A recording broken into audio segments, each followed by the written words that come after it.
Welcome to the Learning Pines YouTube. We hope this video helps. In this video, I will show you how to cook delicious fried chicken. Get ready to master the art of creating that perfectly crispy, golden brown exterior and juicy, tender interior. We'll walk through each step, from choosing the best chicken pieces to achieving that irresistible crunch. This classic comfort food is easier to make than you think, and I'm excited to share all my tips and tricks with you today. Let's get started on this culinary adventure. Now, let's get our chicken ready for its transformation.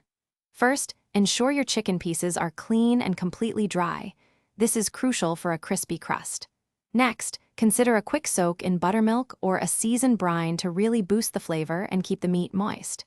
Then, we'll create our signature seasoned flour blend. Finally, coat each piece thoroughly, pressing the flour firmly onto the chicken to create that perfect breading layer. This step is key to achieving that satisfying crunch. Frying is where the magic happens. Heat your preferred oil to about 350 degrees Fahrenheit. It's important to maintain this temperature for even cooking.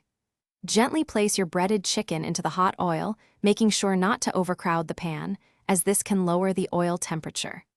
Fry in batches, turning the pieces occasionally, until they are beautifully golden brown and cooked all the way through. A meat thermometer will confirm it's perfectly done at 165 degrees Fahrenheit.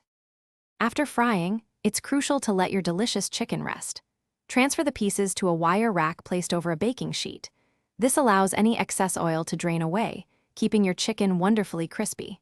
Resting for a few minutes also helps the juices redistribute throughout the meat, ensuring every bite is incredibly tender and flavorful.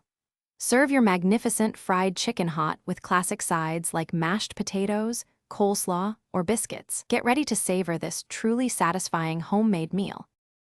Thanks for watching. Consider subscribing if we helped you.